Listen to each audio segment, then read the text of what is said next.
शीर्षस्थानी व्रत कथा। सबै श्रोताले चन्दन नक्षत्र फुल लिएर हात जोड्नु।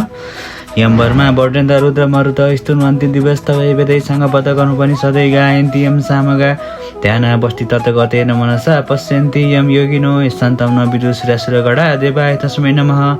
श्रीम चन्द्र चैजो जौलपु शुक्लाम्बरा मल्लिका माला अलङ्कृत कुण्डलाभ लोसन मुक्तावली शोभिता सर्वज्ञान निदान पुस्तक धरा रुद्राक्ष माला धरा वाग्देवी वन्दना बुझे वस्तुमे दैलुक माता चिरम मुकम करोति वाचा लम्पङ्गुलं गयते गिरिं यतिव्रतमहं वन्दे परमानन्द माधवं।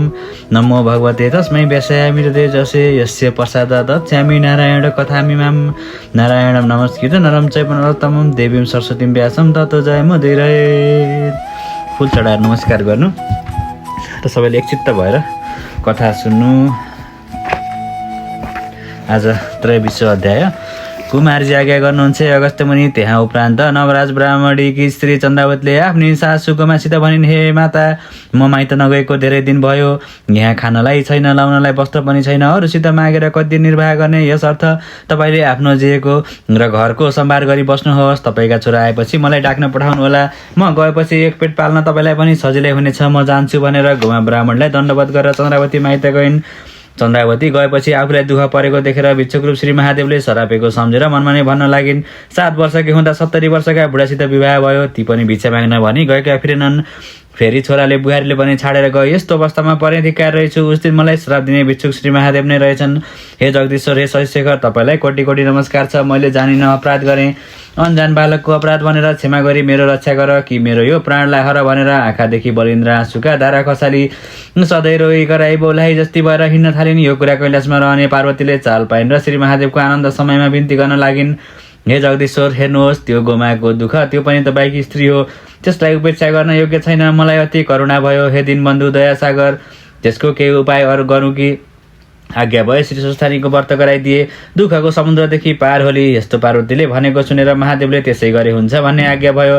तब पार्वतीले सप्तऋषिलाई डाके। मर्त्यमण्डलमा चन्द्रज्योति नगरकी गोमा नाम गरेकी ब्राह्मणी अति दुःखी छ। त्यसलाई श्री स्वस्थानीको व्रत गराओ अनि त्यो दुःखका समुद्रदेखि पार हुनेछ भनेर विधि पनि बताइदिन्। पार्वतीको आज्ञाले सप्तऋषिहरू मर्त्यमण्डलको चन्द्रज्योति नगरका बाहिर पुगे। गोठाला केटाकेटीसित त्यहाँ दुःखी को छ भनेर सोधे। तब ती केटाकेटीले भने, त्यस नगरमा त्यस्तो दुःखी कोही छैनन्, सबै सुखमय छन्। ऊ त्यहाँ गोमा नाम गरेकी ब्राह्मणी अति दुःखी छन्। ऊ त्यहाँ गएर सुत्दै हेर भनी घर समेत देखाइदिए। तब ती ऋषिहरू हपार्दै गए। गोमाले को हो भनी हेर्दा ऋषिहरूलाई देखि दण्डवत गरी आदरपूर्वक भित्र ढाकेर फिर्कामा बसालिन् र, हे ऋषिश्वर, म यस्तै पापिनीलाई मेरै घरमा आएर दर्शन दिनुभयो, के कामले पाल्नु भएको आज्ञा हवस् भनिन्। तब सप्तऋषि भन्दछन्, हे गोमा, तिमी दुःखी हुनाले स्वस्थानी परमेश्वरीको व्रत गराउन आयौँ। एक चित्त भएर सुन। सत्ययुगमा हिमालय पर्वतकी पुत्री पार्वतीले महादेव स्वामी पाउन निमित्त यो व्रत गरेको हो। यो व्रत पौष शुक्ल पूर्णिमाका दिन हात गोडाका नङ काटी स्नान गरी सूची भई एक भक्त रही एक चित्त गरी महिना दिनसम्म नित्य मध्याह्न कालमा श्री महादेवको पूजा गर्नु।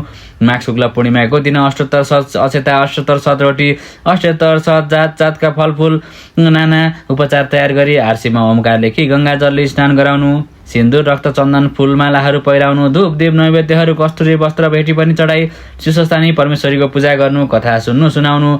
सुन्ने कोही नभए आफ्ना चर्खा इँटा खाटहरूलाई सुनाउनु। पछिबाट जुन कामना गरी व्रत गरेको हो त्यो सिद्ध होस् भनेर अर्घ दिएर जप ध्यान गर्नु। शीर्षस्थानी परमेश्वरी कस्ती हुन् भने सुन। पहेँलो सुनभन्दा पनि दिव्य वर्ण भएकी, 3 आँखा र कमलको फुल झैँ उज्यालो मुख भएकी, नाना अलङ्कार लगाएर सिंहासनमा बसेकी, खड्ग चर्म नीलकमल हातमा लिएकी, 4 हात भएकी यस्तै शीर्षस्थानी परमेश्वरीलाई सम्झेर मेरो पूजा पनि त्यही गर्नु भन्ने महादेवको आज्ञा छ। यस्तै जगदीश्वरी स्वस्थानी परमेश्वरीको ध्यान गरी यो स्तोत्र पाठ गर्नु। नमस्तेस्तु जगन्माता स्वस्थानी परमेश्वरी तब प्रसादाद देवसी व्रत पूर्णम तबा गया।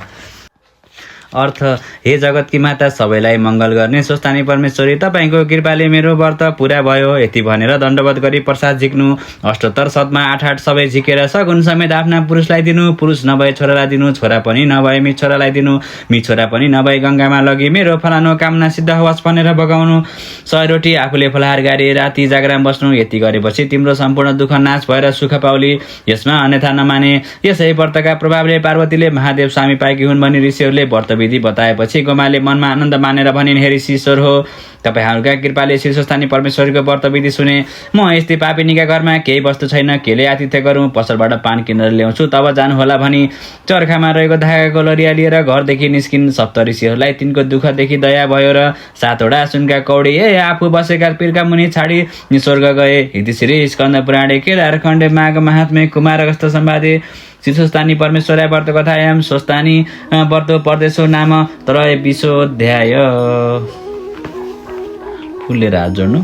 उपनयतु मङ्गलम्ब सकल जगन मङ्गलालय श्रीमान दिनकर किरण निबोधित नव नरेन्द्र निवेक्षण कृष्ण काले वर्षन्तु पर्जन्य पृथ्वी शशशालिनी देश सेवरहितो ब्राह्मणा सन्तु निर्भया अपुत्रा पुत्रिण सन्तु पुत्रिण सन्तु पत्रिण निधना सदना सन्तु जीवन्तु शरदाम शतम तत्रैव गङ्गा यमुना च तत्र गोदावरी सिन्धु सरस्वती च तीर्थानि सर्वाणि पश्यन् तत्र यत्र च्युतोद्धार कथा प्रसङ्ग या कुन्देन्तु सारहार धवला या शुभ्रवस्त्रा वीरता या वीर वर्णन मण्डित करा या श्वेत पद्मासना या वर्मा च्युत शङ्कर प्रवृत्ति वै सदा वन्दिता सामाम पातु सरस्वती भगवती निशेष जाड्यापहा कायन वाचा मन चन्द्र वैर्या बुद्ध्यात्मना वा प्रकृति स्वभावत करोमि यत सकलम परस्मै नारायणति समर्पयत।